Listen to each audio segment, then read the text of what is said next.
Sunday એટલે rest day, પણ આજે ઘરમાં એક્સ્ટ્રા કામ તો થયું જ. અને પછી સાંજે મમ્મીના પગમાં એવા સોજા આવી ગયા અને આખો દિવસ અમારો કેવો ગયો, બસ ચાલો શરૂ કરીએ આજનો વ્લોગ. તો જય શ્રી કૃષ્ણ મિત્રો, ગુડ મોર્નિંગ. કેમ છો બધા? હું છું નીલિમા અને આજે છે સન્ડે, એટલે સન્ડેનું રૂટીન તમારી સાથે શેર કરી રહી છું. એક દિવસ વ્લોગ મોડ અપલોડ થયો છે મારે. તો જો સવાર થઈ ગઈ હતી અને આજે સન્ડે હોવાથી યુવાન છે ને વ્યાન એકદમ આરામથી મજાની ઊંઘ લઈ રહ્યા છે અને 10-10:30નો ટાઈમ થઈ ગયો છે અને હું જો રેડી થઈ ગઈ છું અને મમ્મી પણ રેડી થઈ ગયા છે. નોર્મલી રોજ વહેલા ઉઠવાનું તો હોય છે, બાળકોને સ્કૂલ માટે તૈયાર કરવાનું હોય, એટલે સન્ડે આવે એટલે અમારો પણ થોડો લેટ મોર્નિંગ અને રેસ્ટ ડે હોય છે.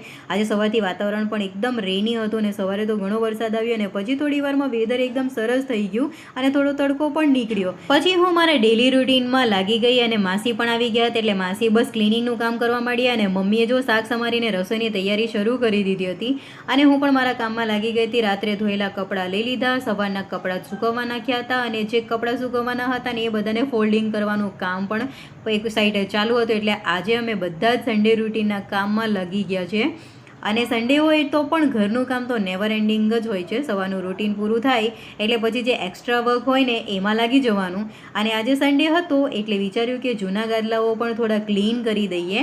ગાદલાના કવર પણ થોડા જૂના થઈ ગયા હતા, ડસ્ટ પણ ઘણો જમા થઈ ગયો હતો અને થોડાક કવર્સ પણ ફાટી ગયા હતા.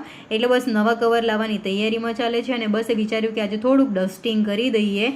એટલે એક સ્ટીકની મદદથી ગાદલાને સારી રીતે ઝાટકી અને અંદર ભરાયેલી બધી ડસ્ટ પછી બહાર કાઢી અને સાઈડમાં જે પણ ડસ્ટ હતું અને જે ઝાડા હતા એ પણ માસી એક સાઈડે ઝાડુ મારીને કાઢી નાખ્યા અને મમ્મીએ પણ મને થોડી મદદ કરી. અને સાચું કહું તો ગાદલાનો ઝાટકતા એટલો બધો ડસ્ટ નીકળ્યો કે શું કહું.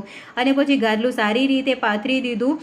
પહેલાં મમ્મીએ ઝાટક્યું ને પછી મેં પણ ઝાટક્યું અને પછી અમારે બંનેની મદદથી ગાદલા મૂકી દીધા અને કવર બસ બહુ જલ્દી આવી જશે એટલે કવર પણ આપણે ચડાવી દેવાનું છે.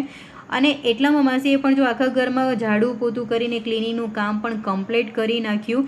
અને હવે વાત કરીએ આજના રસોઈની. આજે મમ્મીએ બનાવ્યું હતું કંકોડાનું શાક, જે મમ્મી એકદમ સરસ બનાવે છે. સાથે થોડું ભાજીનું શાક હતું, મરચાં ફ્રાય પણ કરેલા હતા, ગરમા ગરમ રોટલા હતા અને પછી બધાએ બેસીને સાથે જમી લીધું. અને મમ્મીએ યુવાંશને જમાડ્યું અને મેં અને વ્યાનાએ પણ જમી લીધું.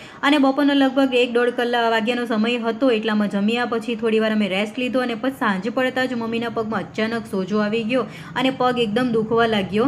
મમ્મીને અત્યારે 2-3 દિવસથી તબિયત બગડી જાય છે અને થોડું સારું રહે છે, ઊંચાયેલા રાખે છે અને પગમાં અત્યારે ખરેખર બહુ જ સોજો હતો. એટલે થોડો પગમાં મસાજ કરી દે મને એમ કીધું મમ્મીએ. એટલે મેં પણ મમ્મીના પગમાં સરસ મજાનો મસાજ કરી દીધો અને મમ્મીને ઘણી રાહત થઈ ગઈ. અને પછી શાંત થતા તો વ્યાન અને યુવાંશને એવી ભૂખ લાગી કે રાજગરાના લોટનો શીરો બનાવીને આપ્યો અને એમણે પણ એન્જોય કર્યો અને અમે બંને ચા એન્જોય કરી. હવે આજનો સન્ડેનો બ્લોગ ગમ્યો તો લાઈક કરજો અને ચેનલને કરી દેજો સબસ્ક્રાઈબ. આવજો.